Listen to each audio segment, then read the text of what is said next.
चढ़ना पड़ेगा। इतने बड़े पांव नहीं कि आप 50वीं सीढ़ी चढ़ जाओ। हमारा उद्देश्य क्या है? किसी से पूछो, किसी भी भक्त से पूछो, आपका उद्देश्य क्या? तिलक क्यों लगाते हो? नाम जप क्यों करते हो? कंठी माला क्यों बदते हो? एकादशी क्यों करते हो? वृंदावन क्यों जाते हो? हम पे श्री जी की कृपा हो जाए, हमको ठाकुर जी मिल जाए। इतनी जल्दी मिल जाएंगे?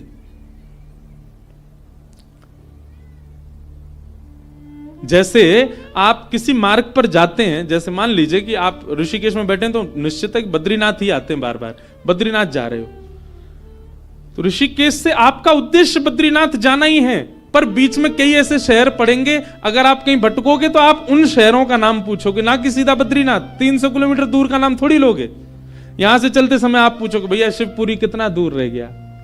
शिवपुरी वहां जाओ, आगे से मुड़ोगे और शिवपुरी आ जाएगा। उससे आगे जाओ, श्रीनगर कितनी दूर है? ये देवप्रयाग कितना दूर है? यहां है देवप्रयाग। वहां के लिए रास्ता कैसे?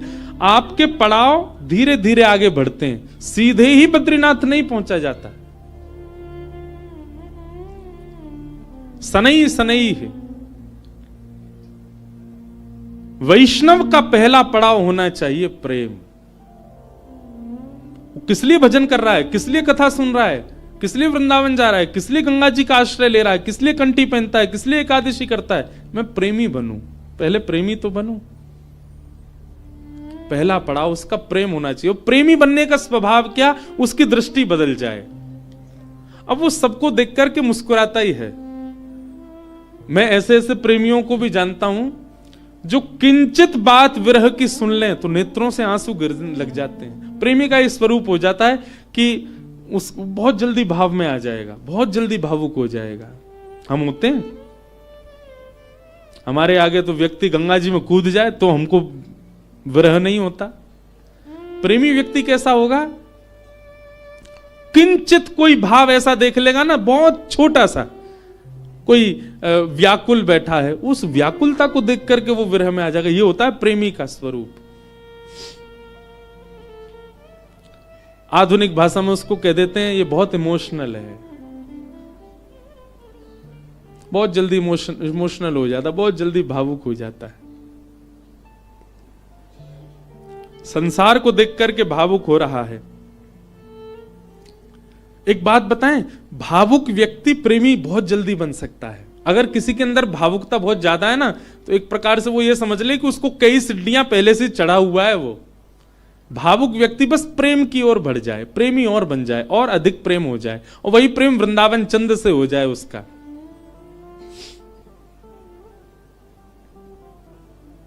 हम कई जगह कथा करने जाते हैं तो कथा करके जब निकलने लगते हैं ना वापस, 7 दिन पूरे होने के बाद, बहुत लोग भावुक हो जाते हैं। जिनके यहां रुकने का प्रसंग होता है वो लोग भावुक। एक जगह तो बहुत ही भयानक स्थिति हुई, मैं ही घबरा गया। एक जगह कथा थी, अब जगह का नाम तो नहीं लूंगा मैं, तो वहां जो यजमान थे, मुख्य यजमान, वो इतने भावुक, इतने भावुक, पहले दिन से ही रोने लग गए। मैंने क्यों, क्या हो गया? बोले अब 6 दिन रह गए, आप 6 दिन रहोगे बस, लाल जी के केवल 6 दिन दर्शन होंगे। दूसरे दिन और रोने लग गए। मैंने कि भैया तुम ऐसे मत करो, अभी तो कथा तो पूरी करनी है हमको। चौथे दिन सबका नाच रहे थे, नंद घन आनंद भयो, जो वो कोने में खड़े होकर रो रहे। बोले क्यों, क्या हो गया? 3 ही दिन रह गए अब बस।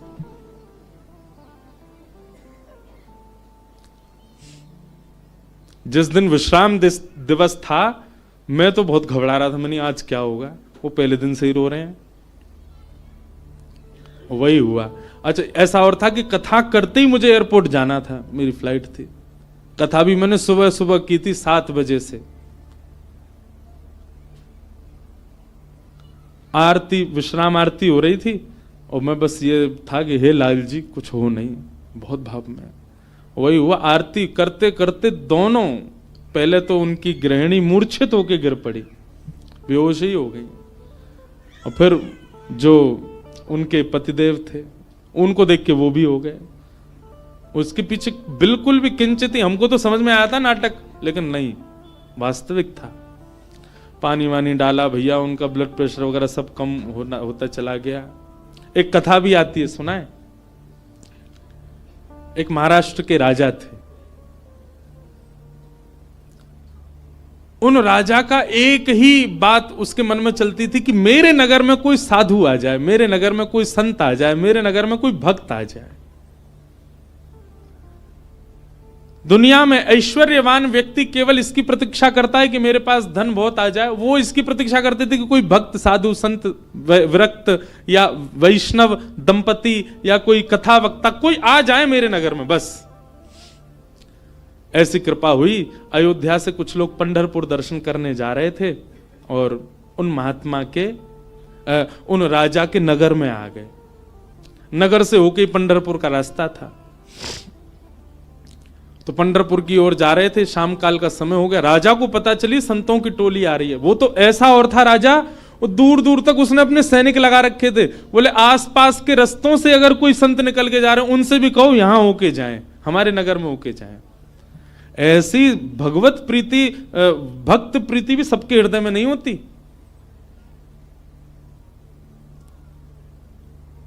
ये बात बंधुओं लिख लीजिएगा, जिस दिन हरि प्रिय आपको प्रिय लगने लग जाए, समझ जाना आप हरि से आप हरि के प्रिय होते जा रहे हो।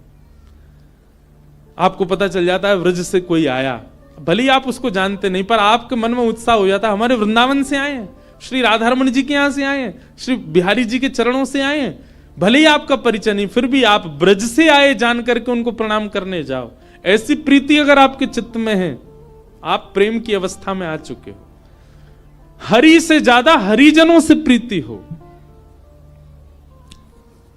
तो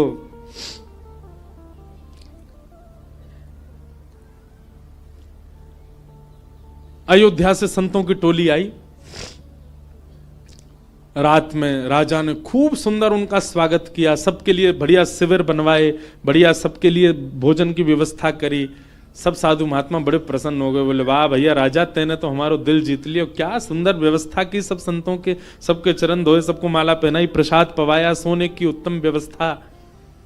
और राजा रात में सोने अपने महल में नहीं गया, वहीं बैठा शिविर के बाहर ही पूरे परिवार सहित, कि कोई संत कोई आज्ञा कर दें सेवा के लिए, हम उनकी सेवा करें। संतों ने दूसरे दिन उठ करके राजा से कहा, देखो हम तुम्हारी सेवा से इतने प्रसन्न हैं कि हम सबके मन में आया कि हम कम से कम 5 दिन तो यहां रुकें। राजा रोने लगा, बोले महाराज मेरे ऊपर बड़ी कृपा, आप रुकिए। 5 दिन पूर्ण हुए। सब संत बोले भैया हमको पंढरपुर जाना है, अब आप हमको आज्ञा दो। राजा बोला भगवान मैं अपनी एक बात निवेदित करूं। बोले क्या? 5 दिन बाद रामनवमी है, श्री राम जी का अद्भुत उत्सव है, आप लोग सब यहीं रुक जाएं, 5 दिन और रामनवमी करके चले जाएं। संत बोले भाई क्या बुराई है, इतनी अच्छी व्यवस्था राजा कर ही रहे हैं, वहीं बढ़िया कीर्तन भजन होने दो, सत्संग होने दो। 5 दिन रुक गए, सबने रामनवमी करी, अभिषेक किया राम जी का। रामनवमी पूर्ण करके सब अगले दिन संत महापुरुष बोले अब हमको आज्ञा दो, हम लोग सब चलें पंढरपुर। बोले महाराज नेक और रुक जाओ, हनुमान जयंती और आ रही है, हनुमान जन्मोत्सव, आप सब लोग रुके रहेंगे तो आप सबके सानिध्य में, हमको तो कुछ आता नहीं, हम हनुमान जी का जन्मोत्सव करेंगे। अब वो सेवा इतनी अच्छी कर रखी थी कि कुछ संत तो बेचारे उसके पक्ष में रहते थे, बोले रुक ही जाओ, बढ़िया व्यवस्था तो कर ही रखी है। रुक गए, हनुमान जन्मोत्सव तक सब लोग रुक गए, सब लोगों ने हनुमान जी का जन्मोत्सव मनाया। संत महापुरुष कहने लगे, बोले भैया अब हमको आज्ञा दे दो, अब हम लोग चलें। बोले महाराज उसके बाद में फिर कोई और उत्सव आ रहा था 15 दिन बाद, उसका नाम ले दिया। बोले वो किए बिना तो आप कैसे जाओगे, कहां आपको व्यवस्था ही नहीं मिलेगी, मेरे यहां हो जाएगा। 15 दिन और रुक गए, फिर जाने लग गए। बोले महाराज गंगा दशहरा आने वाला है, आप सब लोग कहां, गंगा जी तो मिलेंगे, मैं गंगा जल मंगवाऊंगा ना अपने सैनिकों को भेज करके, यहीं आप सब लोगों के लिए सूक्ष्म गंगा प्रकट करवा दूंगा। फिर रुक गए, गंगा दशहरा हो गए। सब करते करते करते महाराज जेठ का महीना निकल गया। कब आए थे? रामनवमी पे आए थे, तब से जेठ आ गई। जेठ के बाद अब फिर जन्माष्टमी राधाष्टमी के उत्सव आ गए। वो उत्सवों के बहाने दे दे करके संतों को रोक लें। महाराज अब तो चातुर्मास करना पड़ेगा आपको, चातुर्मास प्रारंभ, कहां जाओगे, यहीं कर लो। चातुर्मास करवा दिया। चातुर्मास के बाद कार्तिक का महीना आ गया, कार्तिक में तो मैं जाने नहीं दूंगा आप लोगों को। दिवाली होली ये तो यहीं करनी पड़े, होली आ रही है, होली पे तो सब संग रहेंगे। करते करते फिर से रामनवमी आ गई। संत जनों ने चरण पकड़े, बोले राजन अब तो जान दो हम। संत तो राजा बोले एक काम करो, क्या बाल भोग करके चले जाओ, कुछ नहीं तो सुबह का बाल भोग तो ले लीजिए। बोले ठीक है। अब बाल भोग भाग पा करके तैयार हुए ही थे, बोले बाल भोग पा लिया सब। बोले देखे ना कढ़ाई चढ़ गई है, राजभोग बनना है, राजभोग तो पा जाओ। संत बोले जो नहीं हिलने देगा हमको।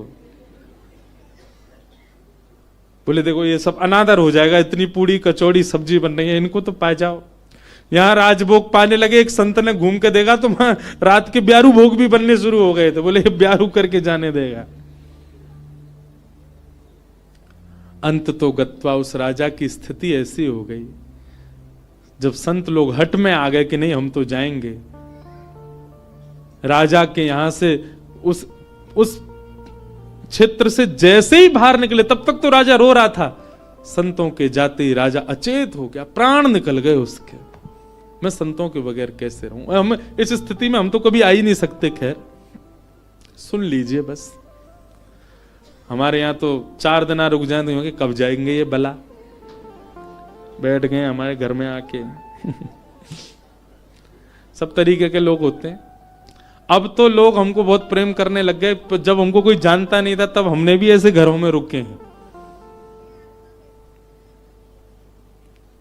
पर सत्य बात है बंधुओं, ठाकुर जी से प्रेम तो सबको हो जाता है, पर हरिजनों से जिसको प्रेम हो जाए, समझ जाओ कि उसको ठाकुर जी से, वो अब प्रेम की अवस्था में आ चुका है।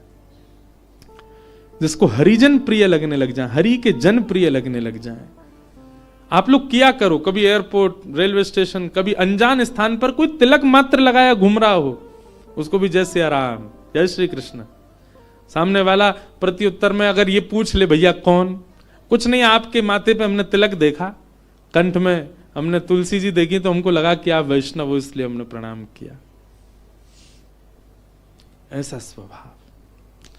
तो प्रथम गंतव्य ठाकुर जी नहीं होने चाहिए, पहला गंतव्य प्रेम होना चाहिए। हमारे भजन का, हमारे साधन का, हमारी कथा का, हमारे नियमों का, सबका प्रथम पहले किसको प्राप्त करना है कि पहले हम प्रेमी बने। पहले ठाकुर जी नहीं, पहले ठाकुर जी के लायक बनो, और फिर जब लायक बन जाओगे, ठाकुर जी को कभी अपने केंद्र बिंदु में मत रखो। एक बात बहुत ध्यान से सुनो, किसी को पाने के लिए आप मत तड़पो, स्वयं को ऐसा बनाओ कि सामने वाला आपको पाने के लिए तड़पे, सामने वाला आपको पाना चाहे।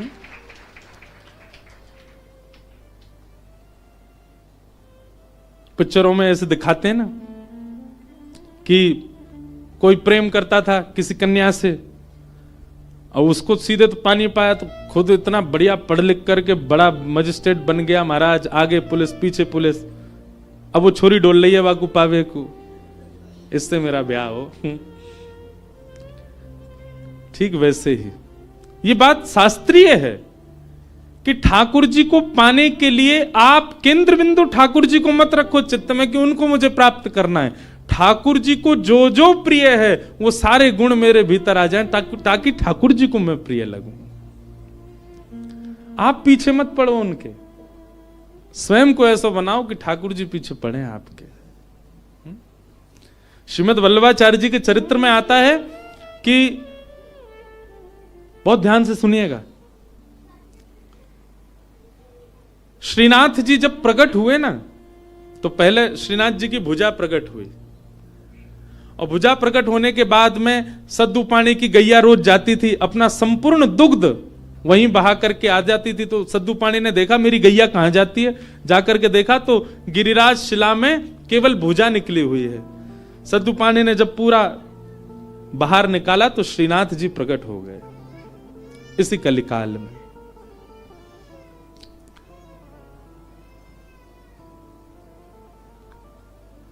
तो सद्दू पानी ने ठाकुर जी से प्रार्थना की कि ठाकुर जी आपके लिए क्या लाऊं मैं, आप क्या पाएंगे, क्या व्यंजन लेंगे, क्या भोग प्रसाद लेंगे, आप विश्वास मानेंगे। हमारे श्री जी बाबा श्रीनाथ जी, उन्होंने कहा, बोले हे सद्दू पाने, जब तक मेरे श्रीमद् वल्लभाचार्य जी नहीं आएंगे तब तक मैं केवल दूध पीऊंगा, ठाकुर जी ने पयोव्रत किया।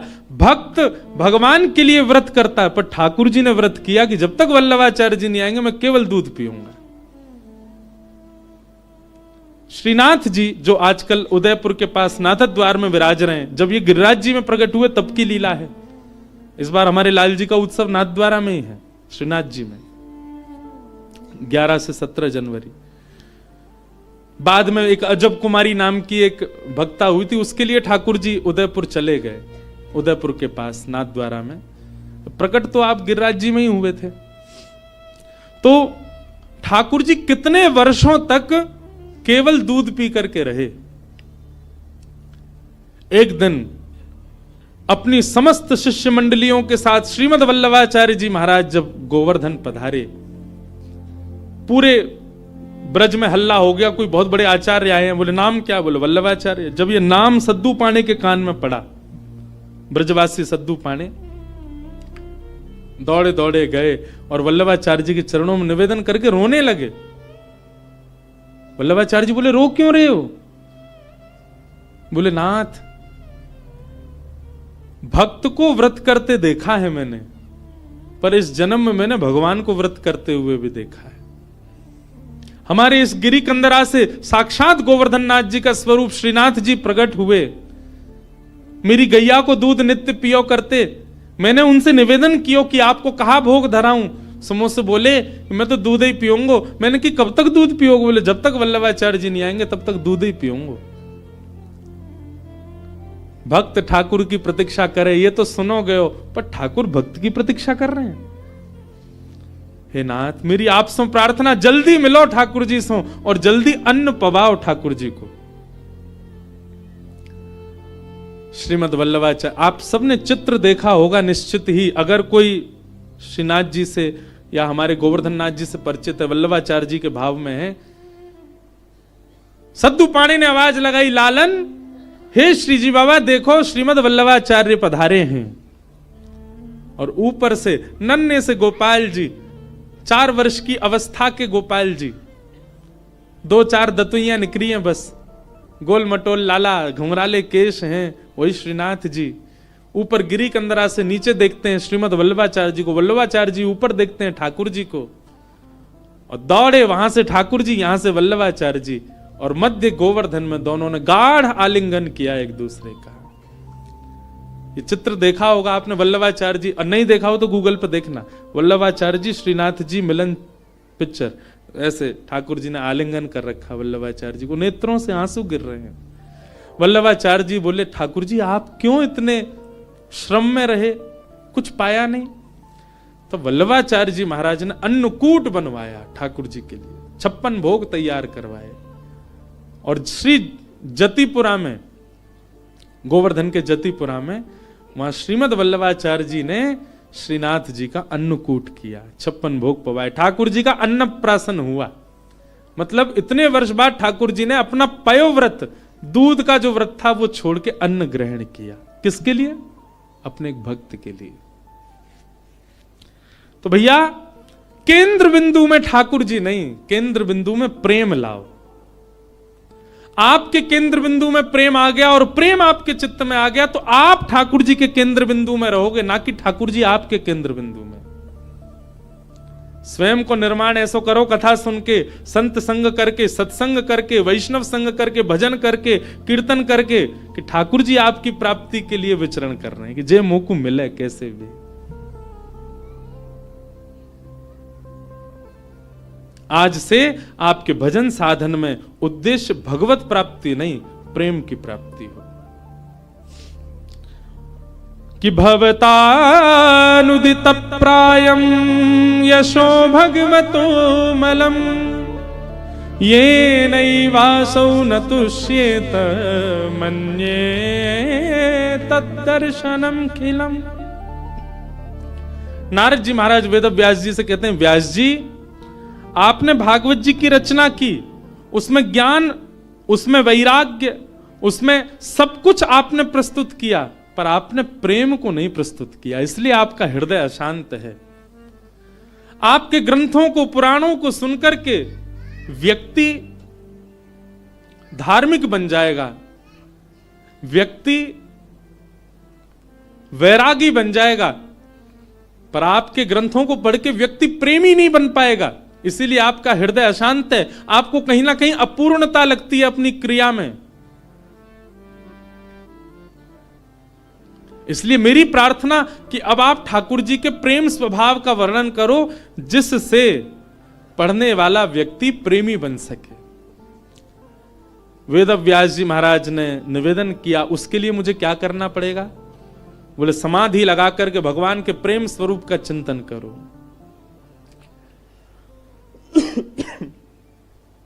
श्री वेद व्यास जी महाराज ने समाधि लगाई और समाधि की भाषा में ही अपने अंतिम कृति का निर्माण किया वेद व्यास जी ने। इसी ब्रह्म नदी में, इसी हिमालय की पर्वतों पर वेद व्यास जी ने ऐसी रचना की जिसको सुनकर पढ़कर के मानव प्रेम का अधिकारी बन जाता है, ठाकुर जी का अधिकारी बन जाता है। और उस संहिता का नाम है श्रीमद् भागवत महापुराण। बोलो भागवत महापुराण की जय। ये प्रेम संहिता है। भागवत जी श्रवण के बाद, भागवत जी अध्ययन के बाद, भागवत जी के अवलोकन के बाद प्रेम प्रस्तुत होता है चित्त में।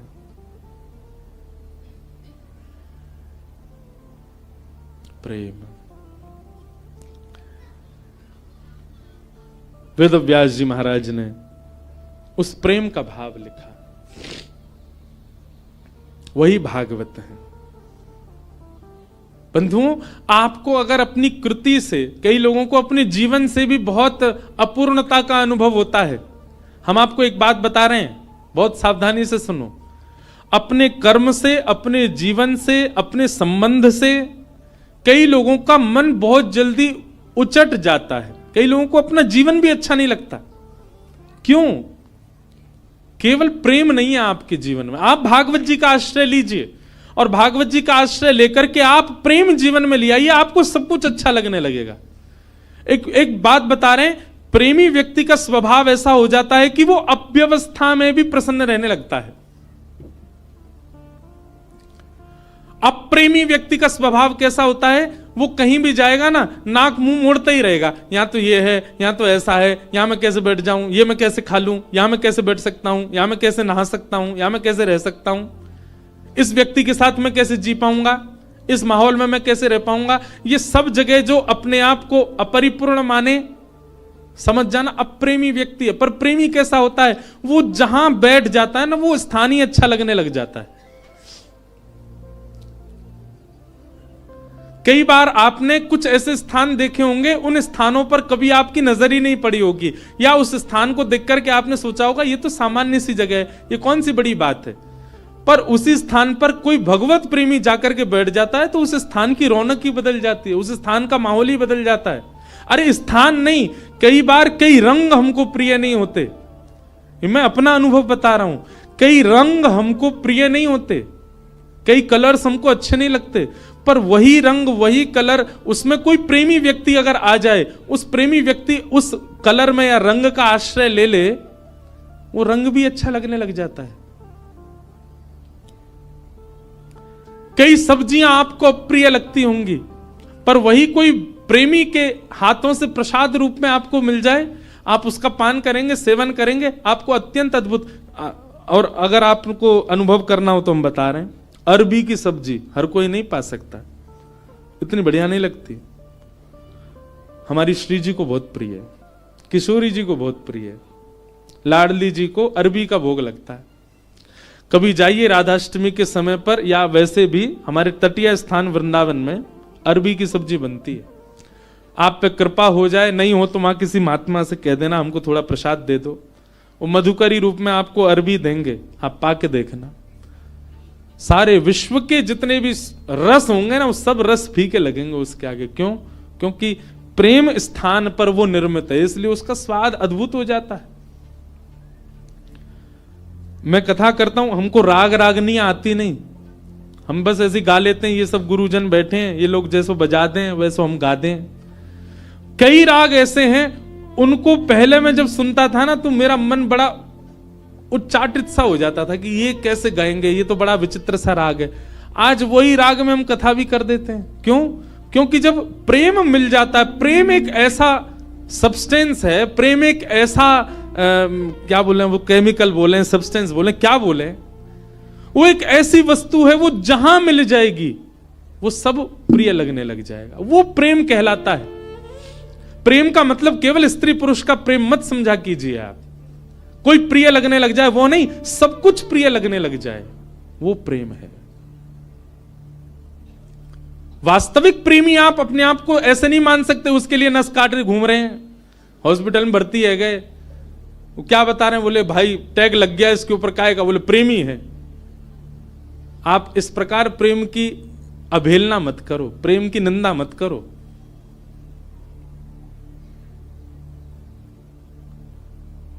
गंगा जी पे सब जगह चले जाओ, पहाड़ों में, नदियों में, सब जगह एक पॉइंट होता है, क्या वो इसको सुसाइड पॉइंट बोलते, क्यों?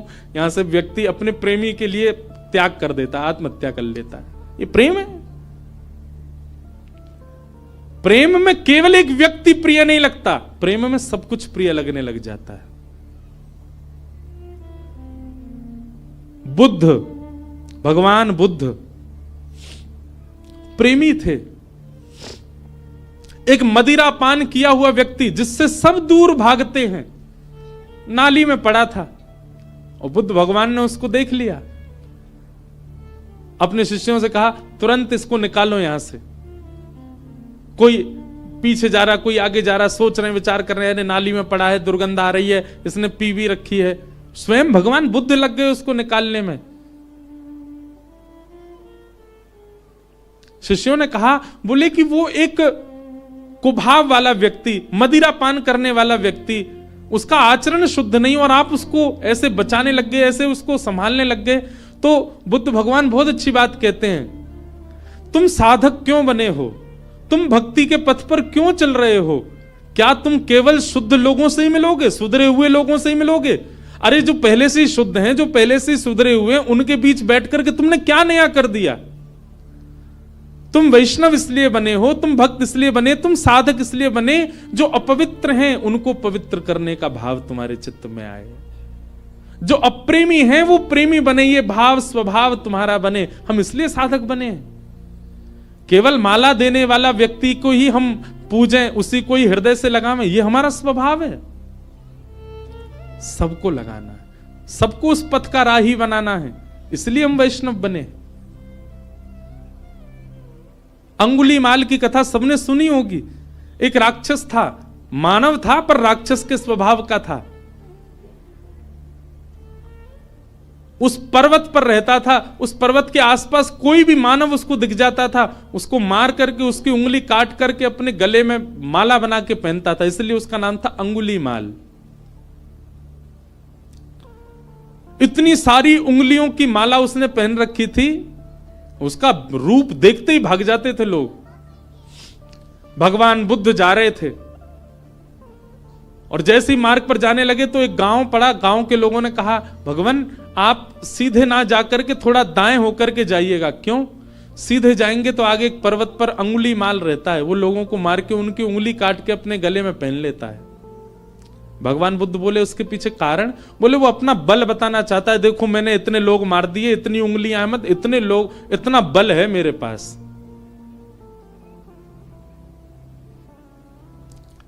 भगवान बुद्ध कहते हैं भय का बल नहीं होता, प्रेम का बल होता है।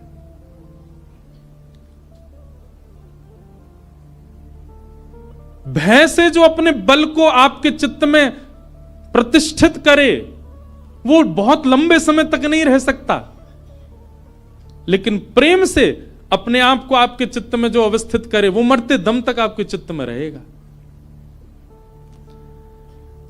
मानस जी में एक बहुत अच्छी लीला आती है कि राम जी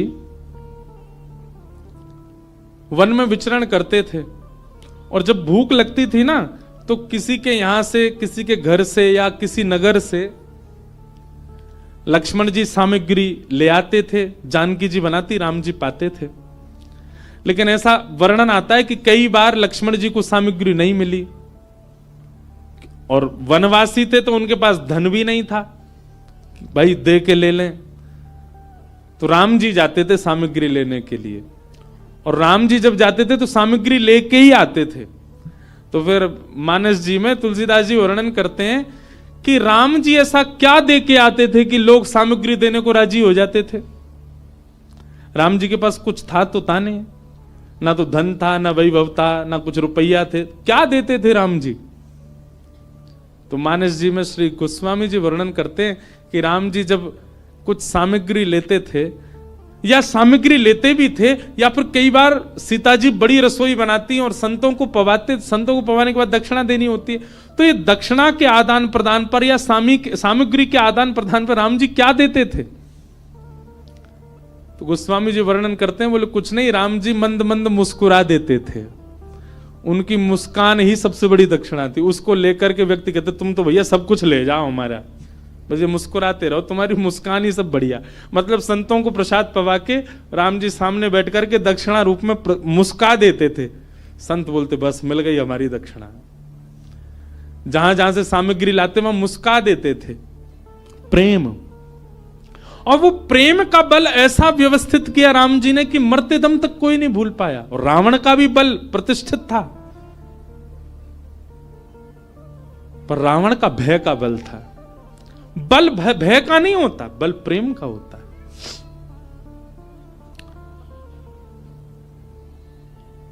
बुद्ध भगवान चले गए उसी मार्ग पर जहां अंगुलीमाल था।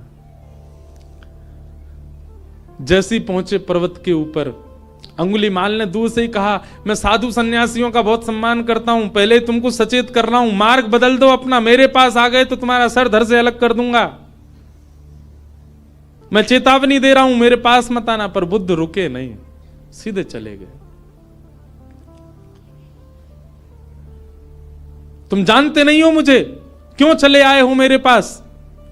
और क्रोध में भर के थोड़ा और चेतावनी देने के लिए अंगुलीमाल एक वृक्ष के नीचे खड़ा था, उस वृक्ष की डाल पकड़ करके जोर से खींच ली, डाल टूट गई। बुद्ध भगवान मंद मुस्काते सामने खड़े हो गए। अंगुलीमाल तुम देख नहीं रहे हो? अंगुलीमाल बोला तुम देख नहीं रहे हो मैं कितना बलवान हूं, और तुम चले आ रहे हो, मैं तुमको मना कर रहा हूं फिर भी रुक नहीं रहे हो। डाल हाथ में पकड़ करके खड़ा था। बुद्ध भगवान बिल्कुल सौम्य भाव से उसके समीप गए और कहा ये डाल तुमने तोड़ी? बोले हां। अब इसको जोड़ दो, जहां से तोड़ी है इसको वहां लगा दो पुनः। अंगुलीमाल बोला कैसी बात कर रहे हो, ये तो संभव ही नहीं है, मैं इसको नहीं लगा सकता दोबारा। बोले क्यों? जब तोड़ने की सामर्थ्य है तो जोड़ने की भी होगी। इसको जोड़ दो, यथावत जैसी थी वैसी जोड़ के दिखा दो। अंगुलीमाल बोला यह संभव नहीं है। बुद्ध भगवान कहते हैं जिसको तुम जोड़ नहीं सकते उसको तोड़ने का अधिकार तुमको किसने दिया? इतनी उंगलियां गले में पहन करके घूमते हो, तुमने इतने लोगों को मार दिया, अकेले इस पर्वत पर रहते हो, पूरी दुनिया तुमसे भय खाती है। सोचो, विचार करो अंगुलीमाल, जितनी उंगलियां तुमने गले में पहनी हैं, प्रेम से यदि इतने लोगों को अपने संग में रखते, पूरी दुनिया पूजती आज तुमको। अपने प्रेम स्वभाव से इतने लोगों का संग पाते तो तुम ज्यादा बलवान होते, लेकिन तुमने उनको मार दिया, उनकी उंगलियां डोल रहे हो लेके गले में। अगर इतने लोग तुमने जोड़े होते खुद से तो तुम श्रेष्ठ माने जाते। और इतना कहकर के बुद्ध चले गए। अपनी कुटिया पर जाकर के रुके, पीछे देखा ही नहीं। कुटिया पर जाकर के जब पीछे देखा, अंगुलीमाल चरणों में गिर गया। बुद्धम शरणम गच्छामि, मुझे क्षमा कर दो भगवान, और सदा के लिए उनके हो गए। यह है प्रेम।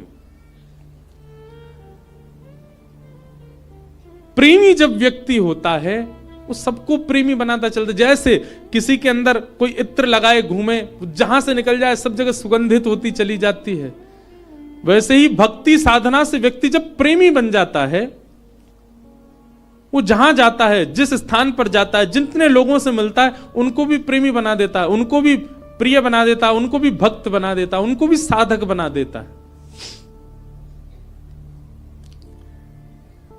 प्रेम। और श्रीमद् भागवत प्रेम प्रस्थापित करती हैं श्रोताओं के चित्त में। भागवत जी की रचना हुई और रचना करने के बाद वेद व्यास जी महाराज ने विचार किया, अब इस भागवत को हम घर घर तक, जन जन तक कैसे पहुंचाएं। तब वेद व्यास जी महाराज ने अपने पुत्र सुखदेव जी का आवाहन किया कि यम प्रव्रजन्तमनुपेतमपेत कृत्यम द्वैपायनो विरह कातरया जुहाव पुत्रेति तन्मयतया तर्वोऽभिनेदु तम सर्वभूत हृदयं मुनिमानतोऽस्मि।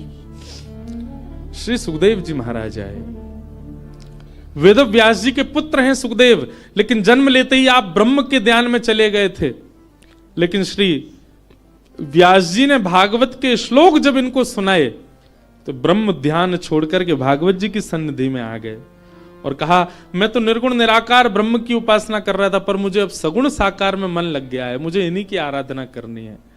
व्यास जी ने भागवत जी का अध्ययन सुखदेव जी को कराया और श्री शुकाचार्य जी ने वही भागवत की कथा राजा परीक्षित को सुनाई। पूछा गया, राजा परीक्षित कौन है? राजा परीक्षित के विषय में हमको थोड़ा बताओ। इनको 7 दिन में मरने का श्राप क्यों लगा, इनके बारे में थोड़ी हमें जानकारी दो। तब राजा परीक्षित के विषय को बताने के लिए यहां से महाभारत का थोड़ा प्रारंभ किया। यदा मृधे कौरव संजयानाम वीरेस्वथो वीर गतिम गतेषु व्रकोदरा विग्ध गदा विमर्श भृगनोरुदंडे धृतराष्ट्र पुत्रे। श्री परीक्षित जी महाराज का चरित्र और उनको 7 दिन में श्राप क्यों लगा, ये सब विषय सुनाए गए। अब इस विषय में अगर प्रवेश करें तो पूरा महाभारत का प्रसंग कहना पड़े, इसलिए कल बंधुओं ठाकुर जी का जन्मोत्सव है कथा में, क्योंकि कल चतुर्थ दिवस है। कल गंगा के तट पे आनंद उत्सव होगा, खूब आनंद से हम लोग नाचेंगे गाएंगे, जन्मोत्सव मनाएंगे श्री ठाकुर जी का। यमुना तट पे तो मनते ही रहते हैं ठाकुर जी के उत्सव, कल गंगा के तट पे होगा। आप सब लोग समय से पधारिएगा। आज श्री गिरधर लाल जी के दर्शन का समय तो है, पर हम आप सबकी संख्या देख के डर रहे हैं, क्योंकि जहां हम रुके हैं वो स्थान तो बहुत छोटा है।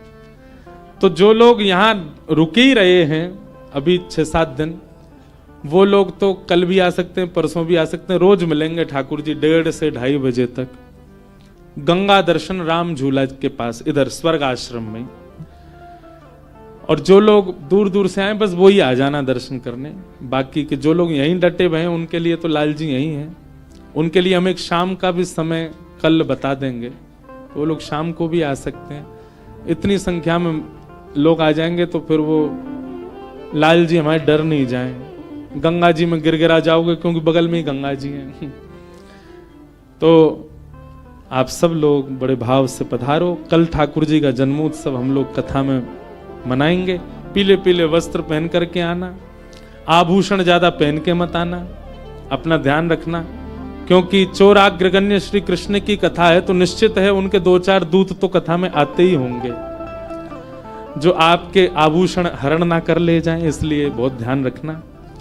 श्यामा हृदय कमल सो प्रगट्यो, श्यामा हृदय कमल सो प्रगट्यो, श्यामा हृदय कमल सो प्रगट्यो, श्यामा हृदय कमल सो प्रगट्यो, और श्याम हृदय तू भाई वृंदावन प्यारो वृंदावन,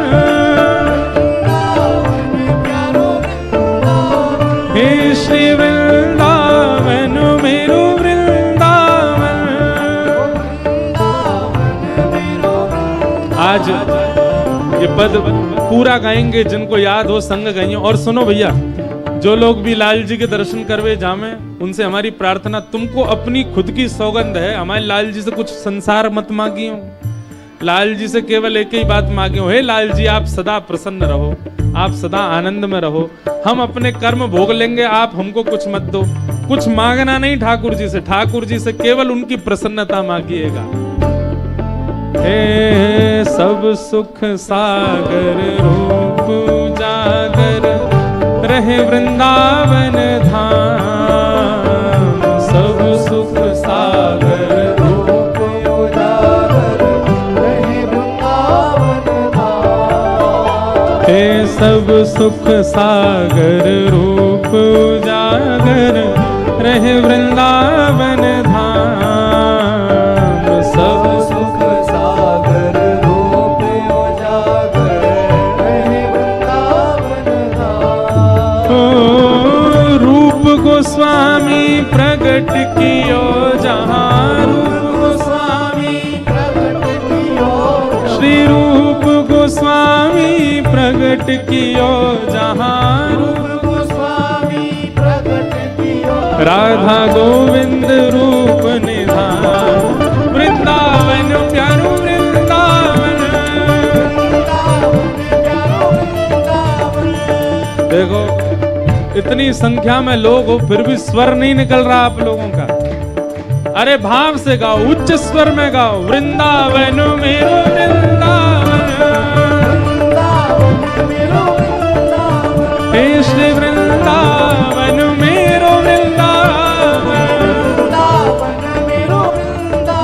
रूप गोस्वामी प्रगट कियो जहाँ, रूप गोस्वामी प्रगट कियो राधा गोविंद रूप निधान, वृंदावन प्यारो वृंदावन, हे श्री वृंदावन मेरो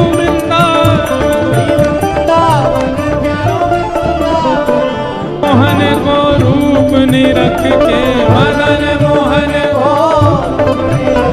सनातन बलि बलि जा, वृंदावन प्यारो वृंदावन, हे श्री वृंदावन मेरो वृंदावन।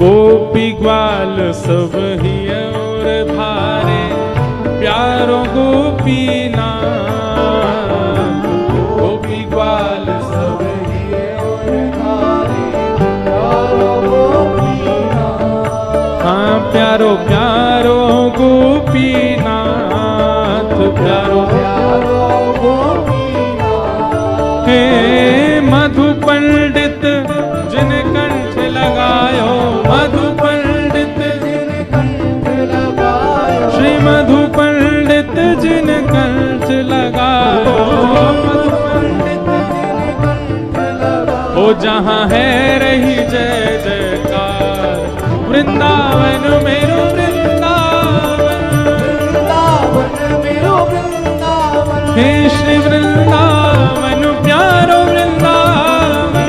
वृंदावन प्यारो वृंदावन। मधु पंडित जिन कंठ लगायो, मधु पंडित और है रही जय जयकार, वृंदावन प्यारो वृंदावन, वृंदावन प्यारो वृंदावन, हे श्री वृंदावन प्यारो वृंदावन। वृंदावन प्यारो वृंदावन। श्री गोपाल भट्ट झुके हृदय वेदना, प्रगट्यो शालिग्राम, गोपाल भट्ट झुकी हृदय वेदना, प्रगट्यो शालिग्राम। हाँ श्री गोपाल भट्ट झुके हृदय वेदना, प्रगट्यो शालिग्राम। गोपाल भट्ट झुकी हृदय वेदना, प्रगट्यो शालिग्राम।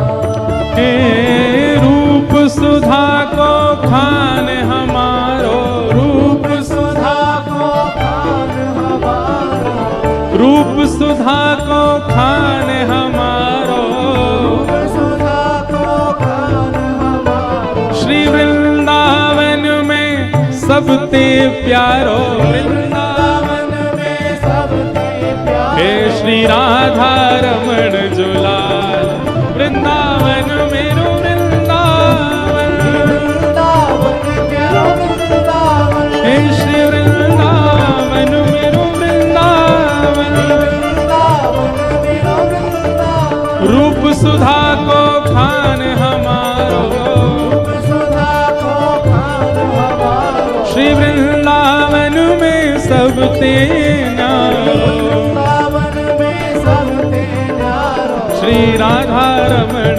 जुलाल वृंदावन प्यारो वृंदावन वृंदावन प्यारो वृंदावन हे श्री वृंदावन मेरो वृंदावन वृंदावन मेरो वृंदावन जज राधा रमण मेरो राधा रमण राधा रमण मेरो राधा रमण ओ मेरो राधा रमण प्यारो राधा रमण राधा रमण प्यारो राधा रमण ओ मेरो राधा रमण प्यारो राधा रमण राधा रमण प्यारो राधा रमण ओ मेरो राधा रमण प्यारो राधा मेरो राधा रमण प्यारो राधा रमण आतुर हित हरि वंश पुकारो श्री राधा राधा नाम आतुर हित हरि वंश पुकारो राधा राधा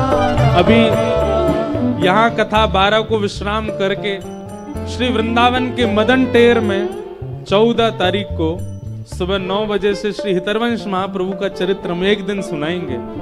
जो लोग भी वृंदावन पहुंच रहे हो 14 तारीख को मदन टेर आना, जहां श्री राधा वल्लभ जी पहली बार विराजे वृंदावन आकर के। मदन टेर यमुना तट आयो मदन टेर यमुना तट आयो सघन कुंज वृंदावन आयो सागर कुंज वृंदावन आयो हे मदन टेर यमुना तट आयो मदन टेर यमुना तट आयो सघन कुंज वृंदावन आयो सागर कुंज भुजा उठा के वृंदावन आयो ओ प्यारो राधा वल्लभ लाल वृंदावन मेरो वृंदावन वृंदावन मेरो वृंदावन हे श्री वृंदावन मेरो वृंदावन वृंदावन मेरो वृंदावन सघन कुंज यमुना तट आयो सघन कुंज यमुना तट आयो मदन टेर वृंदावन आयो मदन टेर ओ प्यारो राधा वल्लभ लाल वृंदावन मेरो वृंदावन वृंदावन मेरो वृंदावन हे श्री वृंदावन प्यारो वृंदावन वृंदावन प्यारो वृंदावन जुगल किशोर को लाड़ लड़ायो नवल कुंज ही अमान जुगल किशोर को लाड़ लड़ायो अवल कुंज ही मां हे कुंजन कुंजन की रज धारे कुंजन कुंजन की रजधारी कुंजन कुंजन की रज धारे कुंजन कुंजन की रजधारी ओ हरि व्यास युगल यशोदार वृंदावन मेरो वृंदावन श्री गोविंद देव वृंदावन के दूसरे ठाकुर श्री मदन मोहन, तीसरे ठाकुर श्री गोपीनाथ, चौथे ठाकुर श्री राधा रमण, पांचवें ठाकुर श्री राधा वल्लभ और छठवें ठाकुर जिनको अभी हम गा रहे हैं श्री जुगल किशोर और सातवें ठाकुर श्री कुंज बिहारी लाल। तो इन सातों को हम प्रणाम कर, जिनको नहीं पता हम उनको बता रहे हैं। अभी जुगल किशोर जी को प्रणाम कर रहे हैं। कुंजन कुंजन की रज धारे कुंजन कुंजन की रज धारे हरि व्यास युगल यश गार वृंदावन मेरो वृंदावन हे श्री वृंदावन प्यारो वृंदावन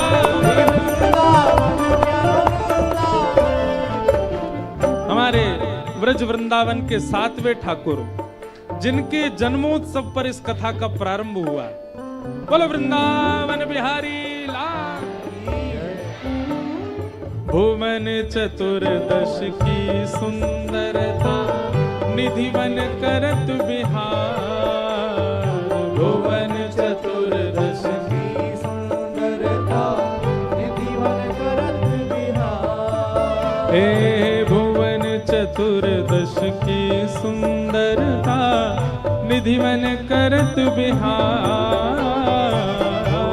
चतुर्दश की सुंदरता, निधिवन करत बिहार। हे श्यामा प्यारी कुंज बिहारी, श्यामा प्यारी कुंज बिहारी, श्यामा प्यारी बांके बिहारी, श्यामा प्यारी बांके बिहारी। और जय जय श्री हरिदास वृंदावन मेरो वृंदावन।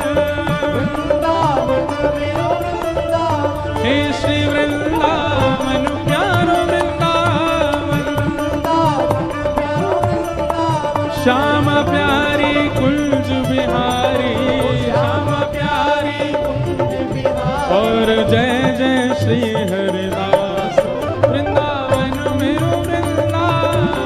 वृंदावन मेरो वृंदावन, हे श्री वृंदावन मेरो वृंदावन। वृंदावन मेरो वृंदावन।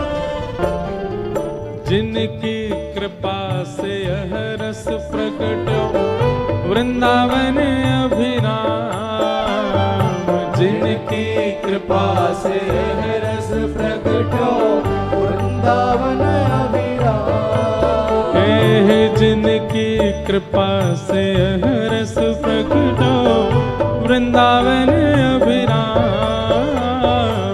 जिनकी कृपा से यह रस प्रकटो वृंदावन अभिराम। हे सप्तनिधिन को ही उजियारो, सप्तनिधिन को ही उजियारो, यह आनंद करवावे वारो, यह आनंद करवावे वारो।